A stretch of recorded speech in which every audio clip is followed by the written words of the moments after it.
Welcome to new TV Telugu. Telugu Desam party ఏటా నిర్వహించే మహానాడు చారిత్రక రాజకీయ వేడుక అని, అలాంటి పండుగ వాతావరణంలో కడపలో ప్రారంభమైన మహానాడుకు తన తరపున జనసేన పార్టీ తరపున హృదయపూర్వక శుభాకాంక్షలు తెలుపుతున్నానని జనసేన పార్టీ అధ్యక్షులు పవన్ కళ్యాణ్ అన్నారు. ఈ మేరకు ఆయన ఒక ప్రకటన విడుదల చేశారు.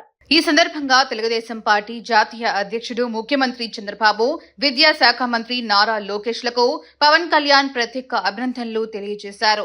చంద్రబాబు నాయకత్వంలో ఆంధ్రప్రదేశ్, తెలంగాణ రాష్ట్రాలలో పార్టీకి సేవలు అందిస్తున్న రాష్ట్ర అధ్యక్షులు పల్లా శ్రీనివాస్, బక్కని నరసింహులకు కూడా ఆయన శుభాకాంక్షలు తెలియజేశారు. మహానాడు ఈ పదం విన్నా చదివినా వెంటనే గుర్తుకు వచ్చేది తెలుగుదేశం పార్టీనే.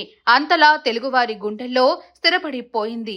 ఏటా జరిగే మహానాడు వేడుక ప్రజాసేవ, ప్రజా ప్రయోజనమే పరమ దిశగా జరుగుతున్న ఈ 3 రోజుల వేడుకల్లో చర్చించనున్న 6 అంశాలు ప్రశంసనీయంగా ఉన్నాయి.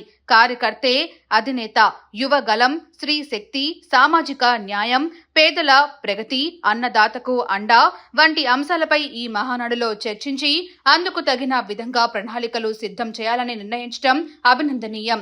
పసుపు వర్ణంతో ముస్తాబైన మహానాడు ప్రాంగణం శోభాయమానంగా కనువిందు చేస్తోంది. ఈ వేడుక విజయవంతంగా జరగాలని మనస్ఫూర్తిగా కోరుకుంటున్నాను అంటూ పవన్ తన ప్రకటనలో పేర్కొన్నారు.